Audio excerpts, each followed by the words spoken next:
So here's a stupid number problem. They show up in math a lot that no one's ever going to ask in real life, but you're going to see these all the time in math, probably on the SAT if you haven't taken it, and maybe the GRE one day when you take it. So you kind of have to know how to do the stupid number problems. So I want two positive numbers whose product is 192. So here's my two numbers, x and y. Their product, if I multiply them together, is 192. And then the sum of the first, so that would be x, plus 3 times the second, so 3y, is a minimum. Well, I don't get to write equals minimum, so I'll just put equals sum. So now, if I want to maximize and minimize, of course, I want to take first derivative, but I don't want to take the derivative until it's all in one variable. So I can use this first equation, and I have to make a decision, would I like to get x by itself, or would I like to get y by itself? Let's get x by itself because I can plug it in right here in the second equation. So x equals, again, doesn't matter, it's personal preference.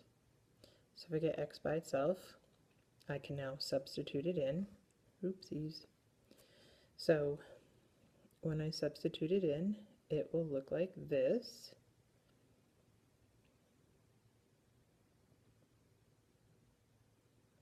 And so now, if I want to find the minimum of it, I'll have to take the derivative.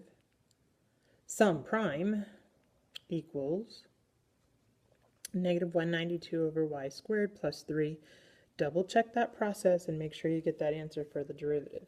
Remember, down here you were using low d high minus high d low.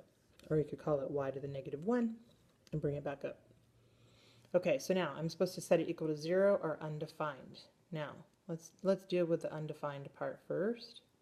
If it's undefined, then y would have to be 0. And I can't keep that because it said both my numbers were positive. And 0 is not positive. So then on the second piece, if it's 0, then I'm going to set it equal to 0. And when I solve, I'll get all the way down to plus or minus 8. But again, the numbers have to be positive, so I only get to keep positive 8. And then when I go back to my original equation where I knew x times y equals 192, I get x equals 24. So x is 24, y is 8. There's my two magic numbers.